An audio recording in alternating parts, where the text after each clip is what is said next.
अध्याय 6। अवंतिका अगले दिन से हमारी कोचिंग में पढ़ाने लगी। अच्छा पढ़ाती थी। बहुत से लोगों ने उनके पढ़ाने की वजह से कोचिंग में दाखिला ले लिया था। हम लोगों की कोचिंग की गाड़ी चल निकली। क्योंकि हमने अपनी मुख्य परीक्षा बड़े ही मन लगाकर दी थी, इस बार इसलिए हमारे घर के सभी पद भी शांत हो गए थे।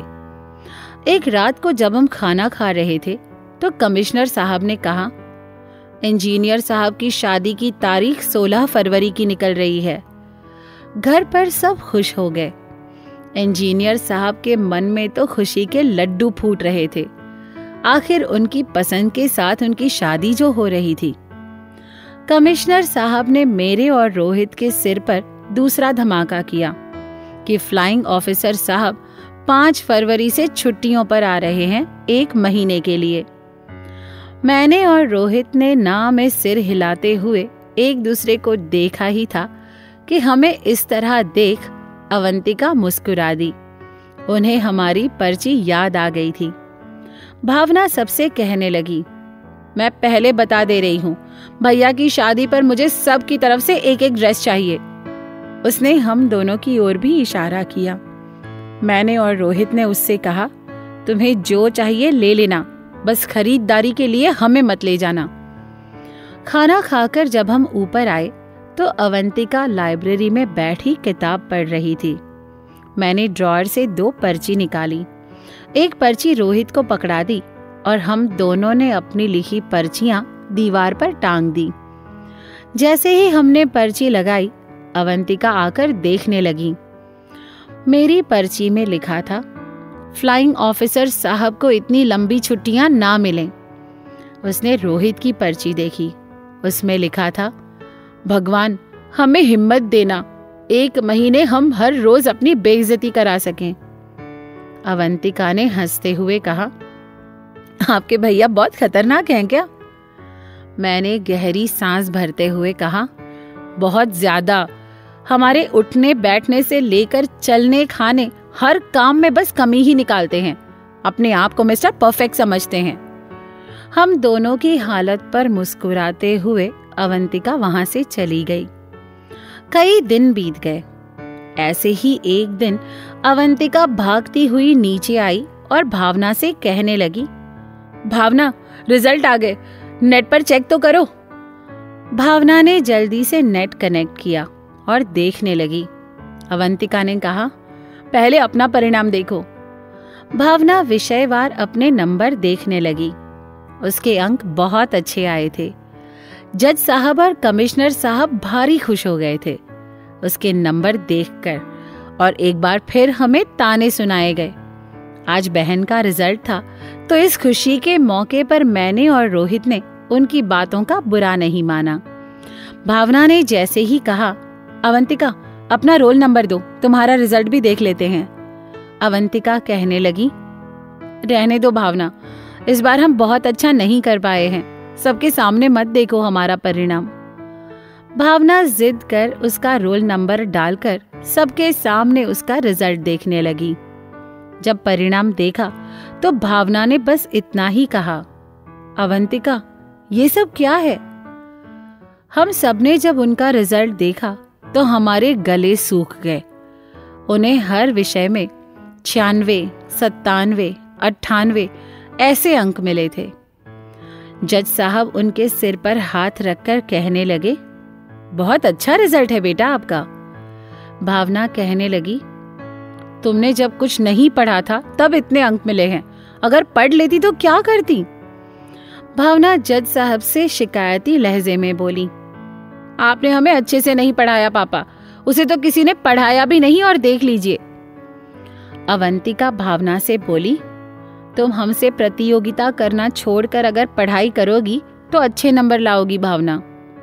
भावना ने धमकाते हुए अवंतिका को कहा, इस सेमेस्टर में तुम्हारे साथ पढ़ाई करूंगी, तब देखती हूँ कि ऐसा क्या पढ़ती हो तुम जो तुम्हें इतने नंबर मिलते हैं हमेशा। अवंतिका हंसते हुए बोली, ठीक है बाबा, इस बार साथ में पढ़ाई करेंगे। बहन के अंक थोड़े कम आने का मुझे दुख था, पर इतनी खराब हालत में पेपर देने पर अवंतिका के इतने नंबर आए ये जानकर मुझे बहुत खुशी और गर्व हो रहा था उन पर। मैंने रवि को कॉल कर जब अवंतिका का रिजल्ट बताया तो कहने लगा, अब तो पार्टी बनती है बॉस। मैंने उससे कहा, बिल्कुल, चल रात में चलते हैं। कोचिंग के बाद मैं रवि के क्लिनिक गया था उसे लेने के लिए, तो पूजा दीदी ने मुझे पकड़कर बिठा लिया। मेरी ओर देखकर मुस्कुराते हुए बोली, सुने हैं किराएदार रख लिया है तुमने अपनी ख्वाबगाह में। मैंने गुस्से से रवि की ओर देखा तो सब मिलकर मुस्कुरा रहे थे। पूजा दीदी कहने लगी, कल शनिवार है तो छुट्टी है, कहाँ लेकर जा रहे हो उसे? देखो, हम लोगों को पहले से बता देना, नहीं तो फिर कहोगे कि हम लोग तुम्हारा पीछा कर रहे थे। मैंने दीदी से कहा, अभी कुछ सोचा नहीं है, डर लगता है उनसे कहने में। दीदी मेरा मजाक बना रही थी कि तभी उनके रिसेप्शनिस्ट ने फोन पर उनसे किसी के मिलने आने का कहा। दीदी ने उससे उन्हें अंदर भेजने को कहा। मैंने दीदी से कहा, कौन आ रहा है? दीदी कहने लगी, आने दो पहले। थोड़ी ही देर में आवाज आई, क्या हम अंदर आ सकते हैं? रवि ने कहा, आइए अवंतिका। अब तक सब लोग अवंतिका के हम से परिचित हो चुके थे। मुझे, रोहित और रवि को देखकर कहने लगी कि आप लोग तो पार्टी में जाने वाले थे। रोहित ने कहा, क्यों, तुम्हें भी चलना है क्या? अवंतिका ने ना में सिर हिलाते हुए अपने हाथों में पकड़े मिठाई के डब्बे को पूजा दीदी के सामने रख दिया, ये कहकर कि ये आपके लिए है। दीदी ने हैरानी से उसे देखते हुए पूछा, किस खुशी में? अवंतिका मुस्कुराते हुए बोली, आज हमारा रिजल्ट आ गया। आप सबने हमारा बहुत ध्यान रखा। आप सबकी वजह से हम पेपर दे पाए और अपने रिकॉर्ड को बनाए रखा हमने। दीदी ने कहा, क्या रहा तुम्हारा रिजल्ट? रोहित कहने लगा, ये समझ लीजिए किसी विषय में 95 से कम नंबर आए नहीं इनके। दीदी खुशी से अवंतिका को देखते हुए बोली, तुम्हें नहीं लगता कि कोई और इस मिठाई का सबसे ज्यादा हकदार है? अवंतिका ने अपनी नजरें झुका ली और दीदी से कहने लगी, जानते हैं, पर हम इसलिए नहीं लाए उनके लिए कि कहीं भावना को बुरा ना लगे कि हम उसे चिढ़ा रहे हैं। दीदी ने कहा, कोई बात नहीं, चलो इसी में से खिला दो। अवंतिका ने मिठाई का डब्बा मेरी ओर बढ़ा दिया। सब मुझे घूर रहे थे। मैंने चुपचाप मिठाई उठा ली। अवंतिका ने डब्बे से एक मिठाई निकाली और अपने हाथों में लेकर उन्होंने रोहित को खिला दी। रवि उनसे कहने लगा, ये तुम किसी और को खिलाती तो ज्यादा अच्छा लगता। अवंतिका कहने लगी, बुरा मत मानिए डॉक्टर साहब। उसने एक मिठाई और निकाली और रवि को भी खिला दी। दीदी को भी अपने हाथों से मिठाई खिलाकर जब वो जाने लगी तो पूजा दीदी ने उनसे कहा, कल क्या कर रही हो, कॉलेज जाओगी क्या? अवंतिका ने कहा, नहीं, कल अगर कॉलेज गए तो मुश्किल हो जाएगी। दीदी ने कहा, तो कल फिर पिकनिक पर चलें? अवंतिका कहने लगी, नहीं दीदी, कल हमारा जन्मदिन है और कल का दिन हमारे लिए खुशी का दिन नहीं होता। अब चलते हैं, इजाजत दीजिए, कहकर वहां से निकल गई।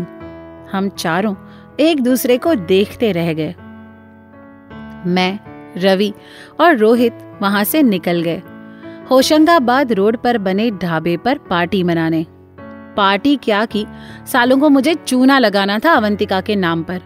खूब पार्टी मचाई हमने। रात को दबे पांव हम घर आ गए। मैं जब अपने हिस्से की छत पर जा रहा था तो मैंने देखा कि सामने वाली छत पर अवंतिका टहल रही थी। मैं वहीं रुक गया और काफी देर तक उन्हें छुपकर देखता रहा। साथ ही सोचता रहा कि आखिर ऐसा क्या है जिसने इन्हें इस कदर परेशान कर रखा है। अगली सुबह मैंने बगीचे से कुछ फूल तोड़े और किताबों में छुपाकर लाइब्रेरी ले गया।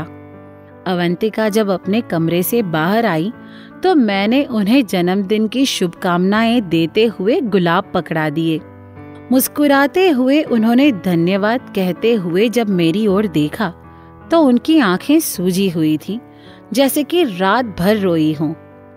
मैंने उनसे कुछ नहीं कहा और चुपचाप नीचे आकर नाश्ता करने लगा। जब कोचिंग के लिए जाने लगा तो कानों में आवाज आई, पीयूष जी, हम आप लोगों के साथ चल सकते हैं क्या? आज कॉलेज नहीं जाएंगे तो कोचिंग में बैठकर शाम की क्लास के लिए नोट्स बना लेंगे। भावना ने उससे कहा, कॉलेज क्यों नहीं जाओगी? अवंतिका ने हमारा मन नहीं है कह दिया और मेरे और रोहित के साथ कोचिंग आ गई। मेरी क्लास थी, मैं पढ़ाने चला गया। जब पढ़ाकर आया तो अवंतिका अपनी माँ साहिब से कह रही थी, हम ठीक है माँ साहिब। माँ ने कुछ कहा तो वे कहने लगी, आपके कहने के हिसाब से हमने 18 किलो लड्डू के ऑर्डर दे दिए हैं, शाम को मंदिर चले जाएंगे। माँ ने फिर कुछ कहा तो अवंतिका झल्लाते हुए बोली, आपका बस चले माँ साहब तो आओ तुला दान करवा दें हमारा। हमने कह दिया कि चले जाएंगे तो चले जाएंगे, अब बार बार फोन मत करिए हमें अभी क्लास लेनी है। अवंतिका अपना फोन टेबल पर पटक कर क्लास लेने चली गई। उनके जाने के बाद दोबारा माँ का फोन आया। इस बार मैंने रिसीव किया। मेरे बोलने से पहले ही वे कहने लगी, कब समझेंगी अवंतिका आप? साहिब ने हमें छोड़ दिया, उसकी वजह आप कब तक खुद को मानेंगी? कब तक आप नाराज रहेंगी? आपको इस तरह देखकर हमें कितनी तकलीफ होती है, आपको अंदाजा भी है इसका? आपके नाना जी, मामा जी सब आपसे मिलना चाहते हैं, आपसे बात करना चाहते हैं, पर आपको किसी से मिलना तो दूर, किसी के बारे में सुनना भी नहीं चाहती आप। हमारे साथ जो हुआ बेटा, उसकी वजह हम हैं, आप नहीं। इतना कहकर वे चुप हो गई। मैंने उनसे कहा, अवंतिका क्लास में है, आप उनकी चिंता ना करें, वे ठीक हैं, आप अपना ध्यान रखिए। माँ ने जैसे ही कहा, पीयूष बेटा, हमने आपसे जो कुछ भी कहा आप अवंतिका से चर्चा मत कीजिएगा। मैंने उनसे कहा, आप निश्चिंत रहिए, मैं कुछ नहीं कहूंगा। अवंतिका पढ़ाकर निकली। उन्होंने अपना मोबाइल लिया और जाने लगी तो मैंने उनसे कहा, चलिए मैं छोड़ देता हूं। अवंतिका कहने लगी, हमें मंदिर जाना है। रोहित कहने लगा, तो हम सब भी चले चलेंगे, हमारे जाने पर भगवान नाराज नहीं हो जाएंगे। क्लास थी नहीं हम लोगों की तो कोचिंग बंद कर हम चल दिए। अवंतिका ने मुझसे मिठाई की दुकान पर रुकने को कहा और दुकान के अंदर चली गई। जब बाहर आई तो वहां काम करने वाला लड़का 18 किलो मिठाई के 18 डब्बे हमारी कार में रख रहा था। मैंने रोहित और रवि को देखा तो वे लोग अवंतिका से कहने लगे, इतनी सारी मिठाई? अवंतिका उदास लहजे में बोली, रिवाज है, बस वही निभा रहे हैं। अवंतिका ने मुझसे बिरला मंदिर चलने को कहा।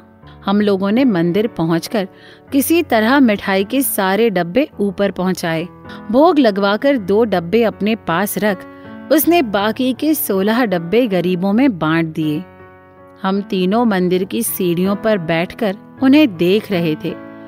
किसी को कुछ समझ नहीं आ रहा था कि हम उनसे क्या पूछें। तभी हमारी कोचिंग का एक स्टूडेंट अतुल अपनी माँ के साथ वहां आया और हमें देखकर हमारा परिचय उनसे कराने लगा। अवंतिका उन्हें पढ़ाती हैं, वो अपनी माँ को बताने लगा।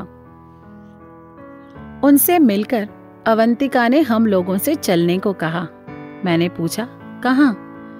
अवंतिका ने जैसे ही कहा, झील के किनारे। उनका गला भर आया था। मैंने उनकी ओर देखा तो अपना चेहरा घुमा लिया था उन्होंने। कार की खिड़की से बाहर देखते हुए रो रही थी। मैंने गाड़ी झील की ओर मोड़ दी। अवंतिका गाड़ी से उतर गई और भागकर झील के उस कोने में चली गई जहां कोई नहीं था उन्हें रोता देखने वाला। हम जब गाड़ी से उतरे तो देखा कोने में जाकर फूट फूट कर रो रही थी। रवि ने मेरी ओर देखा तो दूसरी ओर मुंह घुमाकर मैं खड़ा हो गया। थोड़ी देर बाद मैंने कार से पानी की बोतल निकाली और रोहित को देते हुए बोला, जा उन्हें दिया और लिया। रोहित और रवि के जाने के बाद मैंने पूजा दीदी और भावना को कॉल कर एक केक लेकर 1 घंटे से होटल रंजित पहुंचने को कहा। थोड़ी देर बाद रवि और रोहित अवंतिका को लेकर आ गए। कार में बैठते ही मैंने उनकी ओर रुमाल बढ़ा दिया। मुंह धोकर सीट में सिर टिकाकर बैठ गई। मैं उनका चेहरा ही देख रहा था। थोड़ी देर बाद जब पूजा दीदी ने फोन पर अपने पहुंच जाने का बताया तो मैंने उनसे कहा, हम होटल के बाहर पार्किंग में हैं, बस 5 मिनट में आ रहे हैं। रोहित और रवि भावना और पूजा दीदी के पास चले गए। उन दोनों के जाने के बाद मैंने बहुत हिम्मत कर उनके सिर को अपने हाथों से सहलाया। उन्होंने जब मेरी ओर देखा तो मैं कहने लगा, चलें बर्थडे गर्ल, सब आपका इंतजार कर रहे हैं, और कार से उतरकर उनकी ओर का गेट खोल दिया। मेरा चेहरा देखकर उन्होंने कुछ नहीं कहा, बस मेरे पीछे चल दी। जैसे ही हम लोग ऊपर पहुंचे, भावना ने उन्हें गले लगा लिया, ये कहकर कि सॉरी मैं भूल गई थी, तुमने याद भी नहीं दिलाया। अवंतिका चुप थी। पूजा दीदी गौर से उनका चेहरा देख रही थी। हम सब लोग बैठ गए। रोहित भावना को उठाकर अवंतिका के बाजू में बैठ गया। रवि भी पूजा दीदी को उठाकर उनके बगल में बैठ गया। मैं और अवंतिका आमने सामने थे। रोहित उनसे फ्लर्ट करने लगा। उसे अवंतिका के साथ ऐसे बात करता देख भावना हैरान थी। रोहित की बातों से आखिर मुस्कुरा ही पड़ी अवंतिका। फिर क्या था, रोहित और रवि दोनों उनका नाम अपने अपने साथ जोड़कर उनके साथ मजाक कर रहे थे। पूजा दीदी ने अवंतिका से कहा, तुम्हारी आंखों को क्या हुआ अवंतिका? मैंने कहा, मंदिर से आते वक्त कीड़ा चला गया था, तभी हम लोगों को आने में समय लग गया। केक आ गया। अवंतिका से जबरदस्ती केक कटवाया गया। सब उन्हें केक खिला रहे थे। दीदी ने मुझे इशारा किया तो अपने हाथ में केक लेकर उन्हें खिलाने के बाद मैंने केक से चेरी निकालकर उनकी नाक पर और केक की आइसिंग उनके दोनों गाल पर लगा दी। उसके बाद तो रवि, रोहित, दीदी और भावना ने मिलकर उनके पूरे चेहरे पर नक्शा बना दिया। मैं तो सबकी फोटो ले रहा था। थोड़ी देर बाद अवंतिका मुंह धोकर आ गई। हम सबने साथ खाना खाया। उसके बाद जब हम निकलने लगे तो रवि दीदी के साथ और भावना हमारे साथ वापस आ गई। कार में पूजा दीदी रवि से पूछ रही थी कि मेरी और अवंतिका की कोई बातचीत हो गई क्या। रवि ने उनसे कहा, उन दोनों की बात हो जाए तो सारी परेशानी खत्म हो जाए। दीदी ने कहा, मतलब? रवि कहने लगा, दोनों के बीच बात ही तो नहीं होती, दोनों ही एक दूसरे से बात नहीं कर पाते, उनके बीच बस गहरी खामोशी रहती है।